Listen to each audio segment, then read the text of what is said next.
자, 오늘 우리에게 주시는 말씀 크게 받는 마음으로 잠언 15장 1절에서 5절 말씀 우리 다 함께 자리에서 일어서셔서 받들어 읽고 시작하도록 하겠습니다. 같이 읽겠습니다. 시작. 유순한 대답은 분노를 쉬게 하여도 과격한 말은 노를 격동하느니라. 지혜 있는 자의 혀는 시식을 선히 베풀고 미련한 자의 입은 미련한 것을 쏟느니라. 여호와의 눈은 어디서든지 악인을 선의를 감찰하시느니라. 온순한 혀는 곧 생명나무이지만 패역한 혀는 마음을 상하게 하느니라. 아비의 훈계를 업신여기는 자는 미련한 자요 경계를 받는 자는 슬기를 얻을 자니라. 아멘. 자리에 앉겠습니다.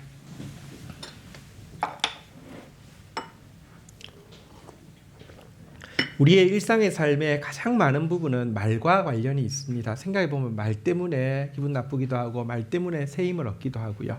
말 때문에 막 행복하고 말 때문에 우울해지고요. 심지어 말 때문에 살고 싶을 때도 있지만 거꾸로 말 때문에 죽고 싶을 때도 있습니다. 성경은 살고 죽는 것이 말에 달려있다라고 할 정도로 말은 엄청나게 우리 삶에 많은 영향력을 끼치고 있습니다. 그래서 성경을 자세히 읽으면 우리 생각보다 훨씬 더 많이 말에 대해서 주님께서 이야기하심을 새롭게 발견하게 될 것입니다. 특별히 우리는 이제 8주간 동안 샬롬 축복 사역을 할 터인데요. 우리가 화평의 도구가 되어서 다른 사람들에게 평화를 흘려보내기 위해서 제일 먼저 준비되어야 될 것은 우리의 말이, 우리의 혀가 화평의 말, 화평의 혀가 되어야 합니다. 오늘은 성경을 통하여서 우리의 말이 어떻게 해야지 화평케 하는 말이 되는지 생각하는 시간을 가지려고 합니다. 제목은 신자의 언어인데요. 오늘 말씀을 통해서 우리의 언어에 대해서 새롭게 생각하는 시간 가지기를 원합니다. 1절부터 5절까지인데요. 각 절마다 기억할 수 있도록 소제목을 정해봤습니다. 우리 1절 소제목 먼저 한번 보고 시작하겠습니다. 같이 읽겠습니다. 시작. 유순한 대답, 과격한 말. 1절 같이 읽겠습니다. 시작. 유순한 대답은 분노를 쉬게 하여도 과격한 말은 노를 격동하느니라. 자, 살다 보면 여러분 화가 날 때가 있고 또 분노해야만 될 때도 있습니다. 그런데 어떤 때는요, 화를 내고 나서 시간이 지나면 참 부끄러워지는 때도 있죠. 예를 들어 오해로 말미암아 막 불같이 화냈는데 알고 보니까 완전 오해였어요. 혹은 그렇게까지 화낼 일도 아니었는데 지나치게 화를 낸 경우는 시간이 지나면 또 주님께서 우리의 마음에 깨달음을 주시면 되게 부끄럽잖아요. 그죠?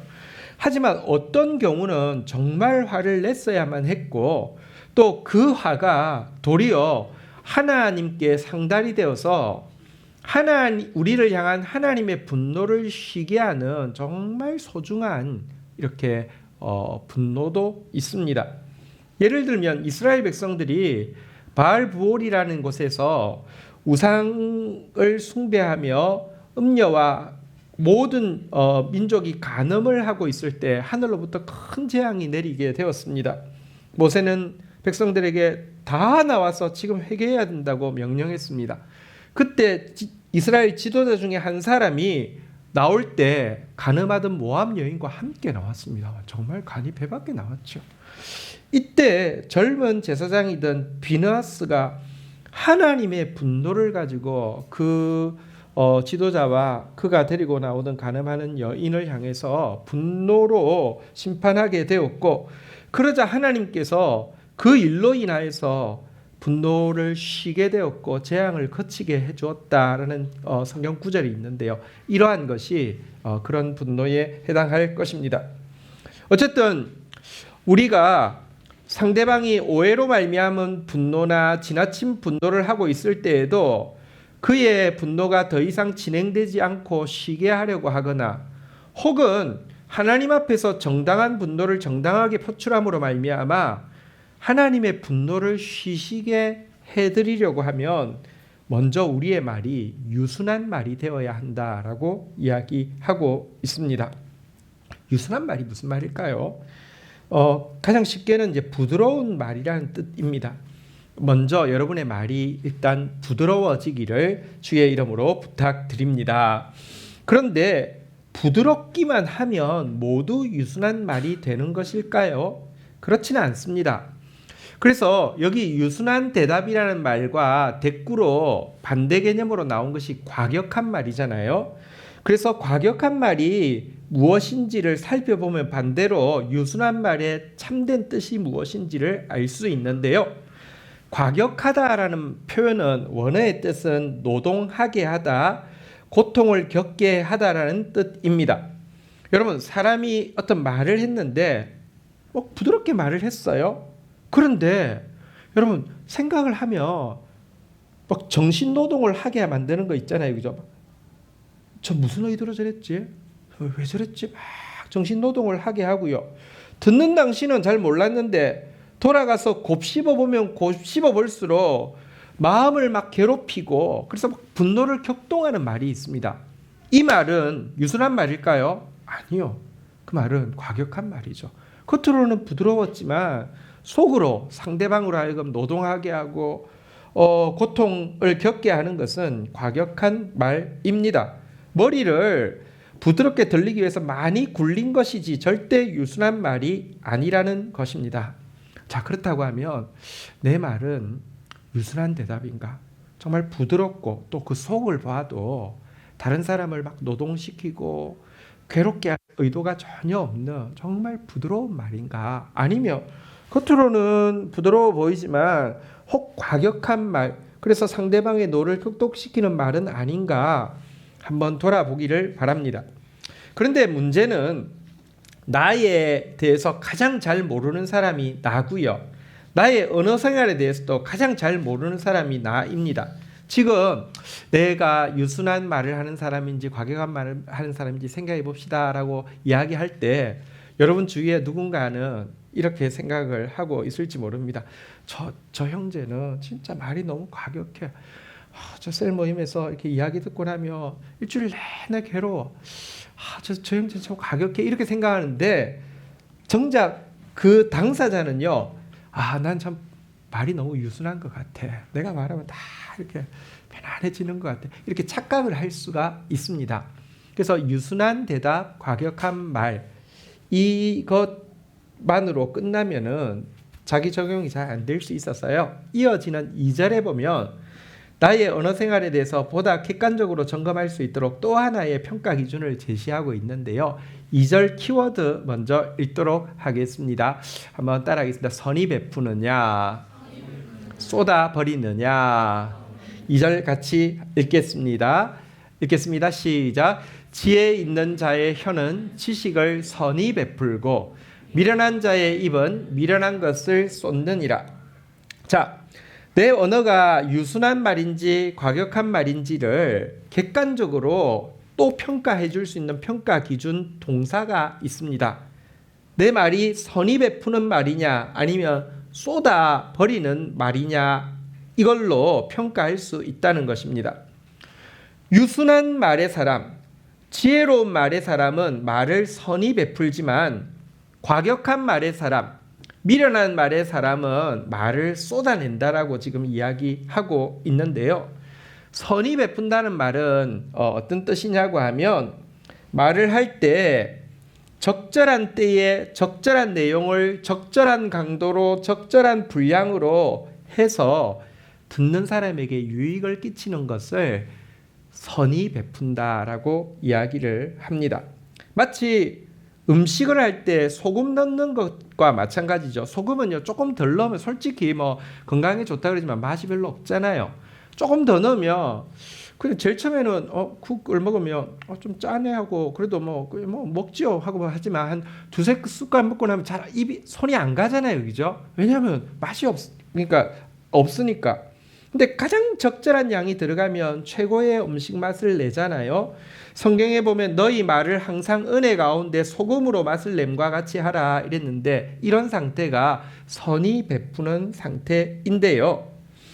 자, 그런데 말을 할 때 참 지식이 많은데 적절하지 않은 때에 말하고 적절하지 않은 분량을 적절하지 않은 강도로 말하면서 말하는 목표가 듣는 사람의 유익이 아니라 자기 과시와 자기 자랑을 위해서 말하는 것은 절대 선의 베푸는 말이 아니라는 것입니다.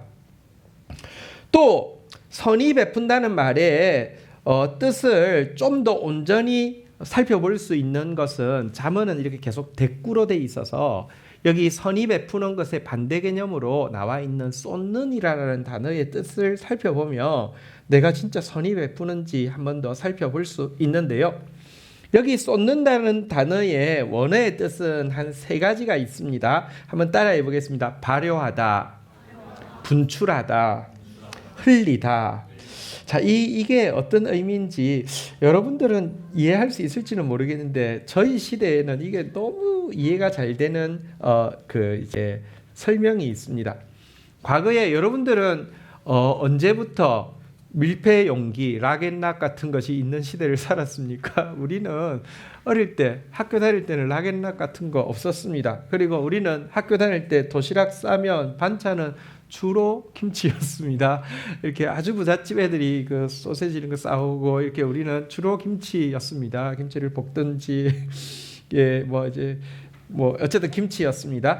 자, 그런데 김치를 도시락으로 싸 가려고 하면 밀폐 용기가 없기 때문에 용기에는 담지만 이게 안 흐르게 하기 위해서 일단 보자기로 이렇게 싼 상태에서 가방 제일 밑에 평평한 데 탁 놓고 이렇게 싸줍니다. 가방을 이제 들고 가면요. 게다가 특별히 여름철이 되면 여러분 이게 아무리 평평하게 해놔도요. 가방 이렇게 들고 가다 보면요. 또 여름철이 되면 더우니까 김치가 뭐 해요? 발효하잖아요. 발효를 하면요. 뚜껑을 지가 밀고요. 분출해가지고 쏟게 되어 있습니다. 이렇게 이제 흐르게 되어 있습니다. 그러면 점심시간이 되어서 밥을 먹으려고 하면요. 도시락 보자기로 싸놓은 게 다 축축해요. 김치 국물이 다 흘렀어요. 그래서 저희 시대에는 교과서들 보면 교과서 코너는 항상 빨갰습니다. 왜냐하면 김치가 이렇게 항상 묻어 있었기 때문입니다. 여러분, 사실 옛날만 해도 김치, 외국 여행 갈 때 김치 먹지 말라, 이런 외국 사람 만날 때 김치 먹지 않은 상태에서 만나라 이런 이야기까지 했는데요. 요즘은 여러분 K푸드 K 위상이 달라져 가지고요. 김치 외국인들을 너무 좋아합니다. 저도 콜로라도 있을 때 김치 차려 놓으면 사람들이 샐러드인 줄 알아요. 김치? 그래서 김치를 샐러드처럼 먹어요. 김치 좋아해요. 그런데 김치 좋아한다 할지라도요. 김치가요. 발효해가지고요. 분출해가지고요. 흐른 상태가 되면 그거 도시락 밥 먹으려고 하는데 김치 국물 흘러가지고 책에 묻어 있고 책 가방을 아무리 닦아도 냄새 맡아보면 다 나는 상태. 그거를 좋아할 사람이 누가 있습니까? 그건 불쾌한 것이고요. 그건 굉장히 불편한 것이잖아요. 과격한 말은 그런 말입니다. 그러니까 발효해가지고 마음속으로 삭히고 있다가 계속 여러분 점점 더 시게 발효를 해가지고요. 갑자기 분출 뚜껑 빡 열려가지고 분출해가지고요. 막 흘러서 다 묻게 되면 불쾌하고요. 불편하다는 것입니다. 과격한 말의 사람이 되면요.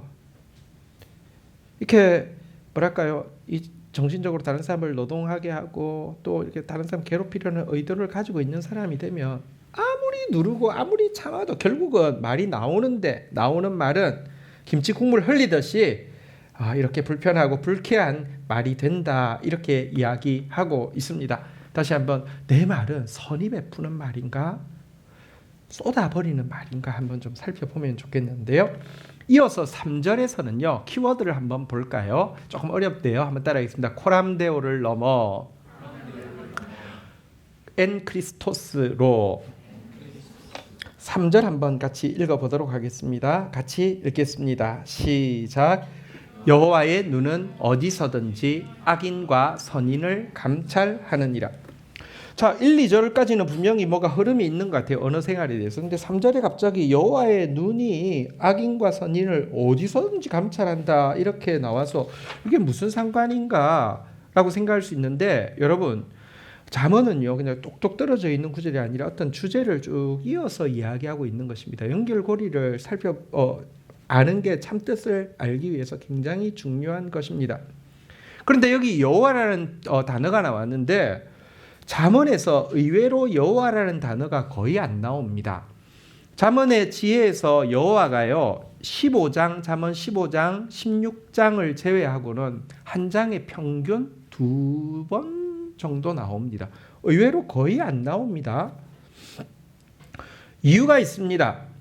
잠언에서 말하는 지혜는 신앙생활에 국한된 것이 아니라 우리의 일상생활 전체를 다루고 있기 때문에 여호와라는 단어가 많이 등장하지 않고 있고요.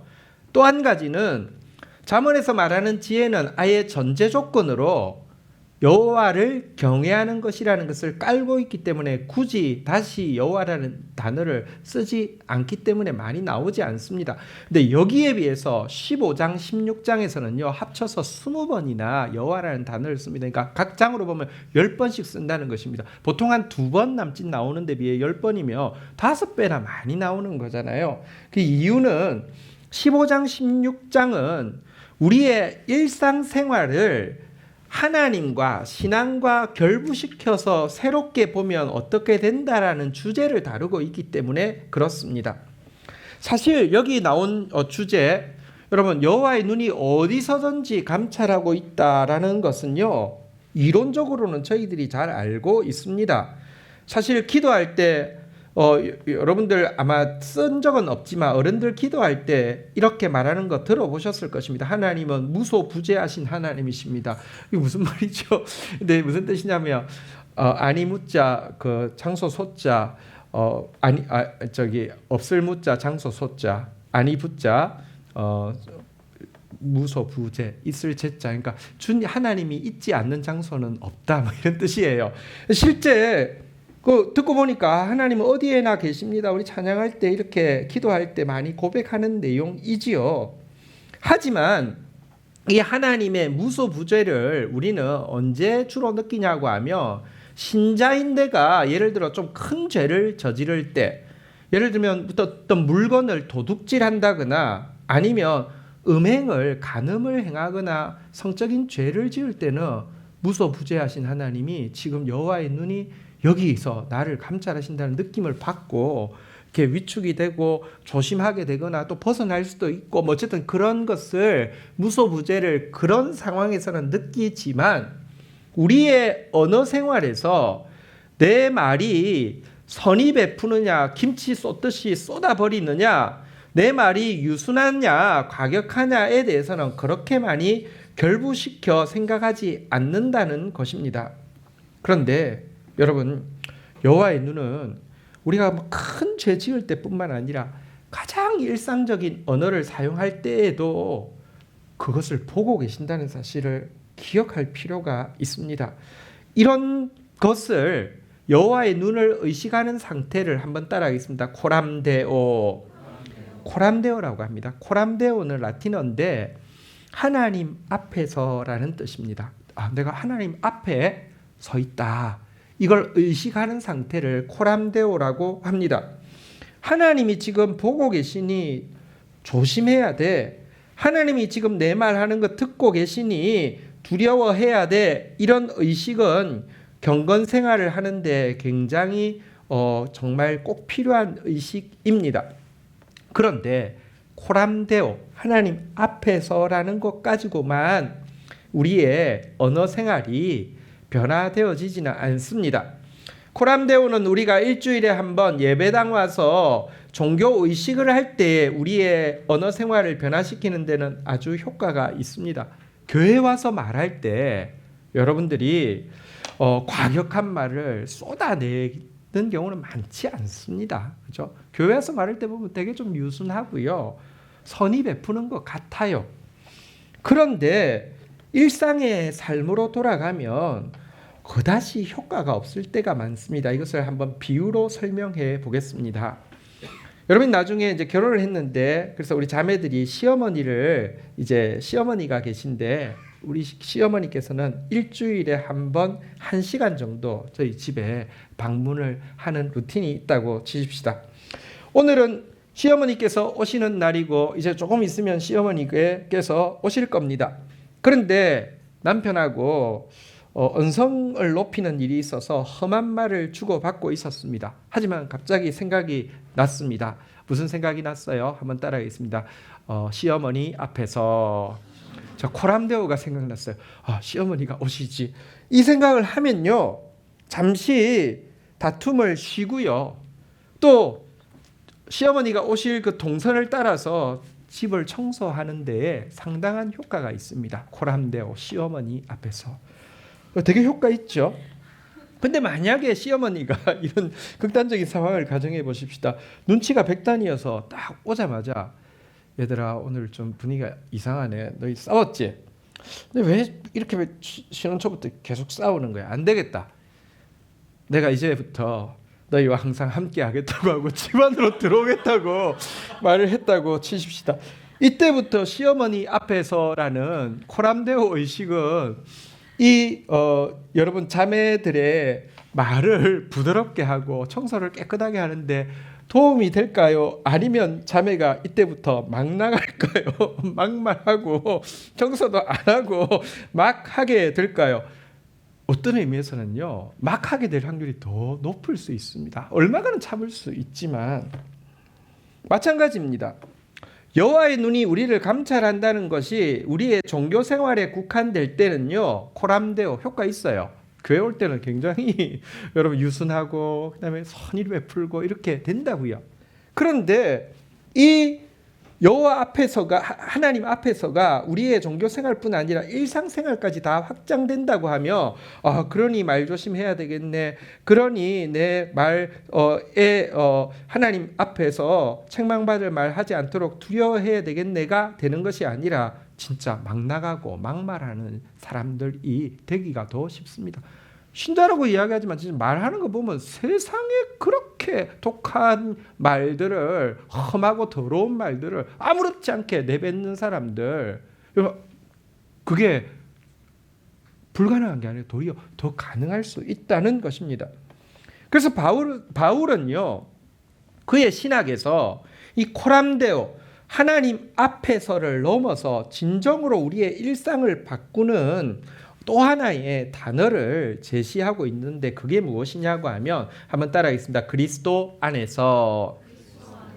엔 크리스토스라는 단어가 그리스도 안에서인데, 그리스도 안에서라는 단어를 사용하고 있는데 이것이 바울 신학의 핵심 단어이거든요. 고린도후서 2장 17절을 한번 보도록 하겠습니다. 같이 읽겠습니다. 시작.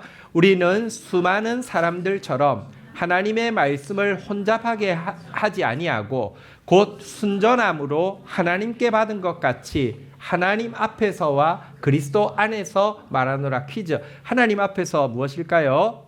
코람데오죠. 자, 그리스도 안에서 무엇일까요? 엔 크리스토스입니다. 바울은 말할 때 하나님 앞에서, 하나님 앞에서니까 조심해야지, 그리고 두려워해야지, 이걸로 그치지 않고요, 그리스도 안에서 말한다라고 이야기했는데, 자, 이 두 개가 비슷한 것 같지만 뉘앙스 차이가 굉장히 큽니다.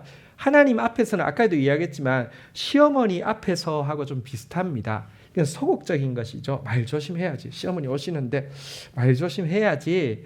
이렇게 시어머니 이렇게 마음 상하시면 안 되니까 좀 조심해야지. 이런 정도의 뉘앙스라고 하면, 여러분 그리스도 안에서라는 것은요, 뉘앙스가 훨씬 더 적극적입니다. 앞부분은 좀 소극적이라고 하며, 한번 생각해 보십시오. 예수님의 제자들은요, 예수님과 24시간 동고동락했습니다. 아까 시어머니가 얘들아 내가 너희와 항상 함께 하겠다, 이건 좀 부담스러운데 제자들에게 있어서 예수님이 24시간 함께 한다는 것은 어떠했을까요? 제자들이 예수님이 24시간 함께 할 때, 예수님 안에 있을 때 조심해야지, 두려워, 이렇게 하다가 예수님 화장실 가면 자기들끼리 이야기합니다. 우리 꼰대 어디 출장 좀 안 가시나, 어디 휴가 좀 안 가시나, 힘들어 죽겠다, 이랬을까요? 그러지 않았잖아요. 그리스도 안에 있는데 전혀 그러지 않았잖아요. 왜냐고 하면, 그렇다고 예수님이 그들과 있을 때 좋은 말만 했습니까? 그렇지 않죠. 베드로가 신앙 고백할 때 칭찬도 하셨지만 곧이어서 십자가를 이렇게 안 된다고 이야기할 때 사탄아 물러가라 이렇게 하셨음에도 불구하고 제자들은 그리스도 안에 있을 때요, 그냥 막 소극적으로 조심하고 두려워하는 것이 아니었습니다. 굉장히 예수님과 이야기하는 것을 즐거워했습니다. 친구 같은 사이였습니다. 예수님도 내 친구라고 이야기하실 정도로 제자들을 그렇게 불렀습니다. 여러분, 달리 이야기하면 엔 크리스토스란 예수님과 연애하는 느낌이라고 설명할 수 있습니다. 보십시오. 시어머니 앞에서 이거는 아무리 시어머니하고 관계가 좋아도 연애하는 느낌 이런 게 아니잖아요. 그런데 여러분, 연애할 때는 사실은 전혀 좀 느낌이 다르잖아요. 사실 여러분, 우리가 연인과 데이트를 할 때 데이트 때 말이 이렇게 잘 통하고 말 때문에 행복한 경우는 어떤 경우입니까?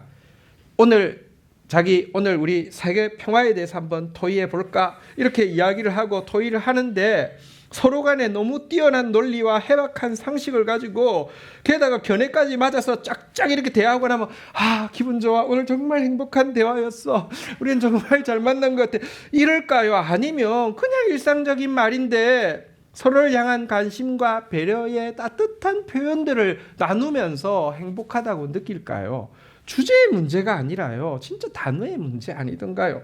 반대로 데이트를 하고 나서 토라지는 이유가 반드시 상대방이 아주 큰 실수를 했거나 100일째 기념일을 지금 안 챙기는 이 엄청난 실수를 했거나 혹은 SNS를 보니까 누군가 나하고 지금 사귀고 있다고 하면서 양다리를 걸치고 있는 것이 드러났을 때 우리가 토라지고 화가 납니까? 아니요. 대부분의 경우는 대단히 사소한 단어나 말을 할 때의 뉘앙스 때문에 마음 상하고요. 이러는 거잖아요. 그러니까 이게 연애잖아요. 엔 크리스토스, 그리스도 안에서 우정을 쌓고 연애한다는 것을 우리 신앙생활이라는 것을 알게 되면요.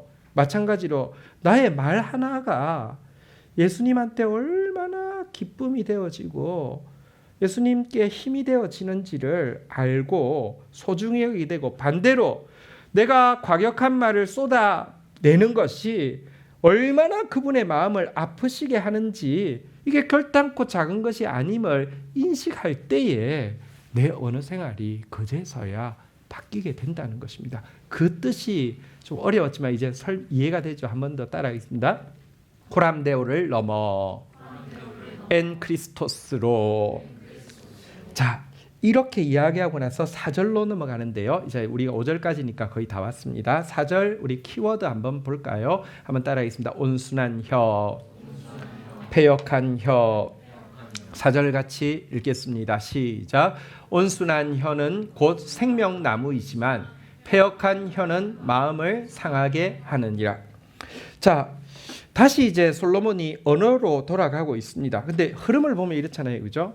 내 말이 유순한 말이냐 과격한 말이냐 선이 베푸느냐 쏟아내느냐 하고 나서 내 언어에다가 하나님을 개입시켜서 예수 그리스도를 개입시켜서 그리스도 안에서 말해야 된다라고 하고 나서 온순한 혀는 생명나무지만 패역한 혀는 마음을 상하게 한다 이렇게 이야기를 하고 있는 것으로 보아서 엔 크리스토스 그리스도 안에서 말하는 사람이 무엇이 달라지는가를 보여주는 것임을 알 수 있습니다.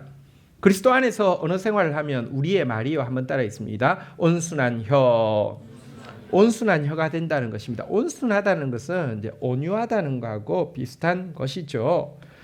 온순하다, 온유하다 이것의 그 온전한 뜻을 또 보여주는 것은 여기 또 반대 표현이 나오잖아요. 패역한 혀. 패역한 혀가 무엇인지 보면 반대로 온순한 혀가 무엇인지 온전히 알 수 있는데요.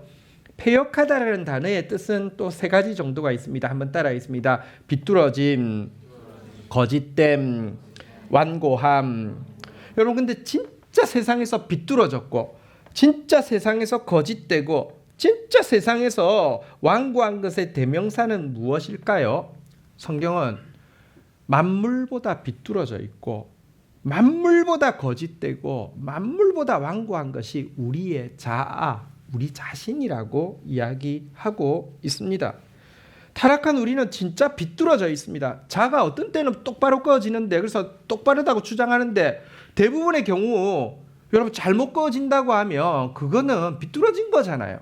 우리 말이 헷갈리는 게 난 말할 때는 되게 똑바른 것 같아요. 근데 자기에 대해서 말할 때는 완전히 비뚤어져 있어요. 거짓되기 때문이죠. 게다가 잘 고치지도 않아요. 되게 완고하단 말입니다. 그래서 여러분, 내가 하는 말은요, 다 패역한 말입니다. 내가 하는 말은요, 무조건 패역한 것입니다. 그리고 그 말은 마음을 상하게 하고요, 다른 사람들을 죽일 수도 있습니다. 하지만 여기 온순한 혀, 온유하다. 여러분, 온유하다는 말은 내 자아가 그리스도에게 굴복되어지고 주님이 내 마음 안에 계시는 상태, 엔 크리스토스를 이야기합니다. 내 자아가 주님께 굴복되어지고 내가 그리스도 안에 있는 사람에게서 나오는 말, 내 말이 아니라 나를 통하여 그리스도의 말이 나오게 될 때에는 그것이 바로 온순한 혀이고요. 이런 사람의 말은요, 한번 따라하겠습니다. 생명나무. 얼마나 놀라운 말입니까? 내 말이 생명나무가 된다는 것입니다. 사과나무에서 사과를 먹을 수 있는 것처럼 생명나무에서는 생명이 나온다는 것입니다. 내가 말하면 사람이 생명을 얻고요, 내가 말하면 그에게 열매가 맺히고요, 살고 싶게 만들고요, 아름답게 만들고요. 이게 여러분, 내가 내 말이 엔크리스토스를 통해서 다루심 받으면 이런 말이 된다는 것입니다. 세상에 누가 나는 온유하다라고 자신 있게 이야기할 수 있겠습니까? 그런데 예수님은 나는 온유하고 겸손하니 내게 배우라고 이야기할 수 있는 유일한 분이십니다.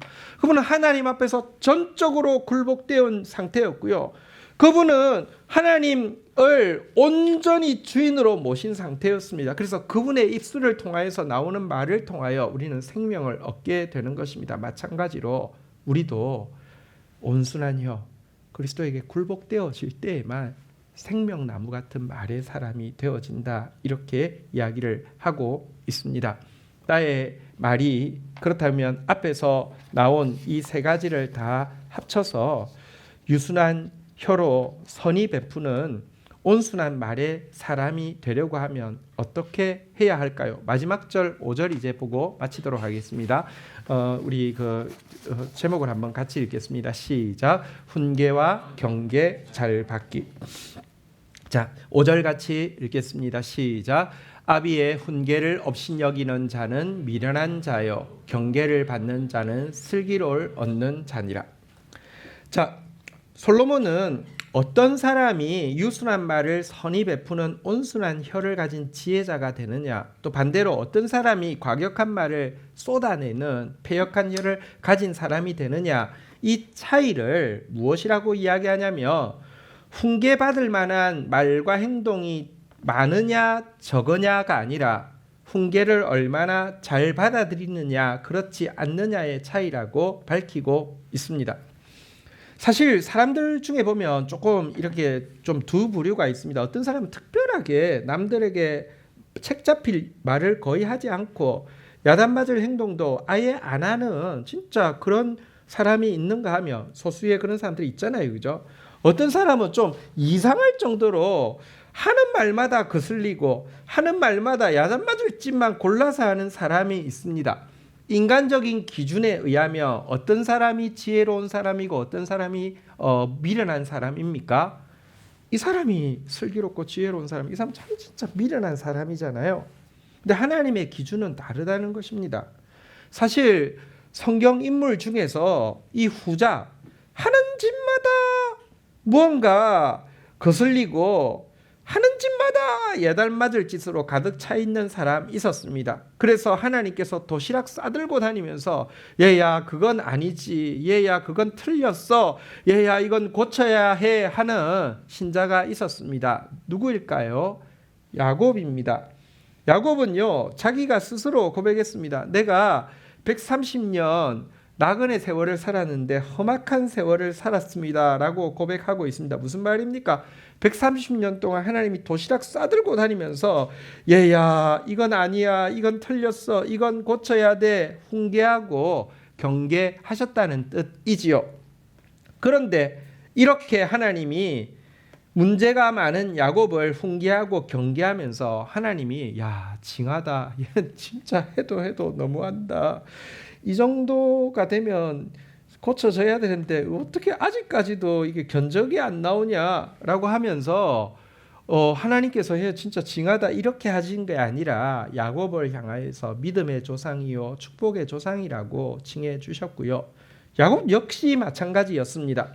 하나님을 향해서 대들면서 하나님, 내 나이가 지금 몇 살인데 언제까지 저한테 이렇게 잔소리 하실 거예요? 나도 같이 늙어가는 마당에 좀 그냥 놔두세요. 이렇게 하지 않고요. 130살이 될 때까지 주님이 훈계하시면요, 주님이 경계하시면요, 다 받아들였어요. 우리의 언어 생활을 정말 변화시키는 것은 하나님의 훈계를 어떻게 받아들이느냐입니다. 아까도 이야기했지만 교회 신자들도요, 두 부류가 있어요. 진짜 특별히 말될 데가 없는 사람이 있는가 하며 하나하나 다 고쳐야 되는 사람이 있어요. 근데요, 여러분 말씀을 전해보면요, 이 사람인데 말씀에 거의 관심이 없고, 그 사람은 정말 문제가 많은데 여러 자라온 환경들과 겪고 있는 문제들 때문에 너무 고통이 많은데 말씀이 들리는 사람이 있잖아요, 그죠? 여전히 인간적인 눈으로는 이 사람이 좋은 사람이고 슬기로운 사람이고 지혜로운 사람이고 이 뭐 리더감이고, 저 사람은 문제하고 골치 아픈 사람이고 돈이 많이 견적이 많이 나오는 사람이라고 할지 모르지만 하나님은 다르다는 것입니다. 하나님의 훈계를 받을 때마다 주님, 제가 삐뚤어진 사람입니다. 제가 거짓말하는 사람입니다. 제가 완고한 사람입니다. 저는 발효하고 분출하고 흘리는 사람입니다. 그래서 제가 할 때마다 사람들을 격동시킵니다. 그 이유는 내 안에 아직도 내려놓지 못한 자아의 문제가 있기 때문입니다 라고 날마다 고백하면 하나님은 절대 포기하지 않으시고 결국은 그를 슬기로운 사람으로, 결국은 그를 생명나무의 사람으로 만들어 주신다는 것입니다. 다시 말하면 하나님 앞에서 의인은, 하나님 앞에서 귀한 사람은 징계가 많고 적음이 아니라, 여러분 지적할 때, 견책할 때 지적하거나 견책할 것이 없는 사람이 아니라 지적과 견책과 경계와 징계를 받을 때에 자기의 부족함을 알고 겸허히 받는 사람이 하나님 앞에 의롭고 소중한 사람이라는 것입니다. 세상은 문제가 덜한 사람을 씁니다. 이렇게 공무원들은 그런 말을 많이 해요. 대가 없이 그 기간을 마무리해서 뭐 감사합니다 이런 말을 이야기합니다. 큰 과오 없이 넘어갔다 이런 말이죠. 문제가 덜한 사람을 세상은 씁니다. 그러나 하나님이 쓰는 기준은 완전히 다릅니다. 문제를 많이 고친 사람을 하나님이 쓰십니다. 어떤 사람이 주님께 다름받을 수 있을까요? 우리의 문제에 대해서 주님 말씀하실 때마다, 우리의 혀에 대해서 주님 말씀하실 때마다 훈계를 업신여기지 않고 경계를 잘 받는 사람 되어지면 하나님은 그를 반드시 의인이라고 부르시고 그를 통하여서 생명이 더 많이 풍성하게 흘러가게 하실 것입니다. 오늘 우리 언어 생활에 대해서 보았는데요. 신자의 언어, 우리 5가지 한 절 한 절 소제목들 한 번만 더 따라하겠습니다. 유순한 대답, 과격한 말. 선이 베푸느냐 쏟아 버리느냐. 코람데오를 넘어 엔크리스토스로. 온순한 혀, 패역한 혀. 훈계와 경계 잘 받기. 그런 저와 여러분들, 또 진짜 멋진 생명나무 같은 언어를 가진 우리 청년들 되기를 축복합니다. 자리에서 일어서시겠습니다. 우리가 찬양을 한 개 부르려고 하는데요. 이것은 예수님께서 우리에게 들려주시는 말씀입니다. 예수님이 우리를 보시면서 우리의 허물과 죄를 아시면서도 불구하고 위로하여 주셨고요. 우리의 수많은 문제 앞에서 신음할 때에 우리의 그 문제에 귀찮아하지 않으시고요. 눈물을 닦아주셨습니다. 주님의 말씀이 은총이었고 선물이었고 긍휼이었죠. 근데 그 받은 말 그 받은 사랑의 말을 우리도 하는 사람이 되라고 우리에게 부탁하고 있는 노래입니다. 우리 같이 한번 찬양하며 나가도록 하겠습니다.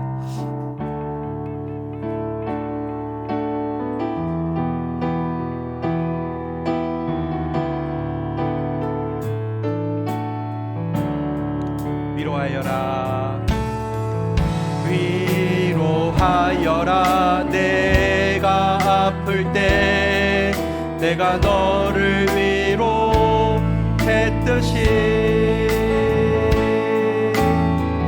눈물 닦아주어라 내가 울 때 내가 내 눈물 닦아줬듯이. 한 번 더 고백하겠습니다. 주님이 나에게 말씀하십니다. 위로 지어라 너도 위로하는 사람이 되어라. 내가 너를 위로했듯이 지어라 너도 눈물 닦아주는 사람이 되어라. 눈물 닦아주어라 내가 울 때 내가 내 눈물 닦아줬듯이. 사랑은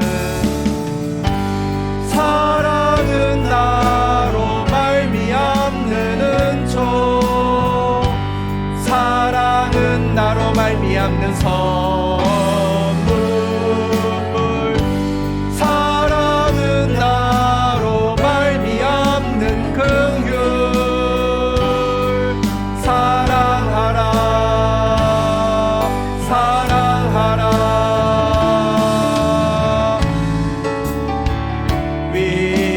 위로하여라 내가 아플 때 내가 너를 위로했듯이 눈물 닦아주어라 내가 울 때 내가 내 눈물 닦아줬듯이. 내가 너를 위로했듯이 내가 너를 위로했듯이 내가 너를 사랑했듯이 내가 너를 사랑했듯이. 옛날 찬양인데 금방 잘 부르셔서 좋습니다. 우리 한 번 더 이 찬양 고백할 때 주님이 우리에게 특별히 우리를 화평의 도구로 사용하고 싶어 하십니다. 우리의 혀가 참 사랑이 필요한 사람들에게 은총처럼 선물처럼 긍휼처럼 주님의 은총 선물 긍휼의 도구가 되어지기를 원하십니다. 주님이 우리에게 부탁하시는 마음 헤아리며 꼭 그런 사람으로 살고 싶습니다. 저를 가르쳐 주십시오. 저를 지도해 주십시오. 마음 담아서 우리 한 번만 더 찬양하며 주님 앞에 나가도록 하겠습니다.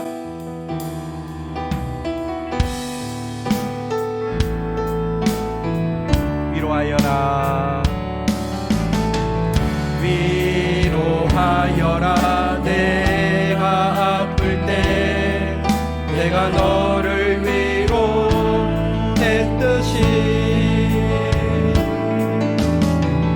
눈물 닦아주어라 내가 울 때 내가 내 눈물 닦아줘. 사랑은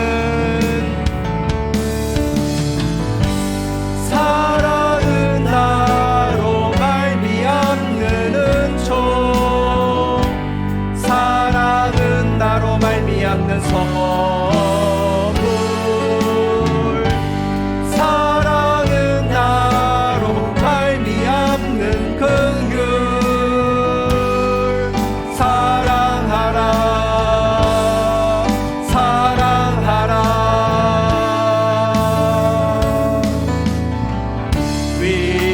위로하여라 내가 아플 때 내가 너를 위로했듯이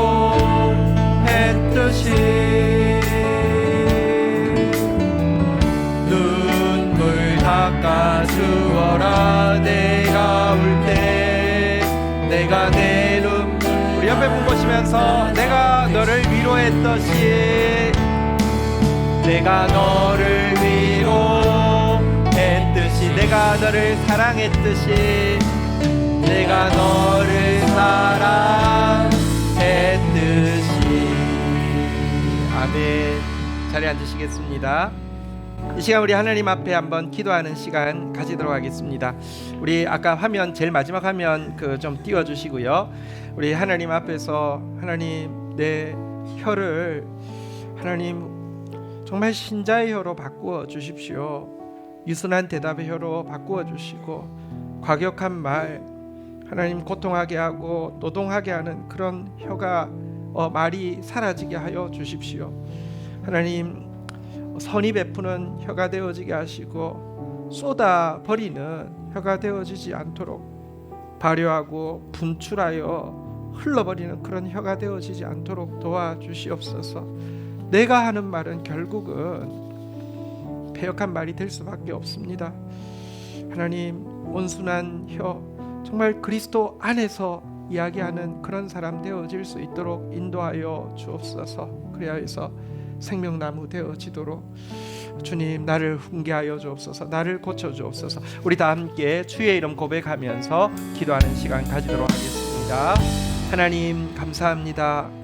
오늘 우리의 입술 가운데 주님이 찾아오시고 주님의 눈길이 머무시고 또 주 안에서 엔 크리스토스 그리스도 안에 있던 주님과 말로 사귀고 주님과 사랑을 나누던 그 제자들의 관계가 우리 안에 이루어질 수 있도록 은총을 베풀어 주시옵소서. 유순한 말 선이 베푸는 온순한 혀의 사람 되어져서 생명나무 되어질 수 있도록 도와주옵소서. 하나님 우리 안에 여러 가지 과거의 경험들 상처들로 인하여서 우리의 말이 참 쉽지 않습니다. 이렇게 주님 원하시는 말과는 정반대가 나오기가 너무 쉬운 게 현실입니다.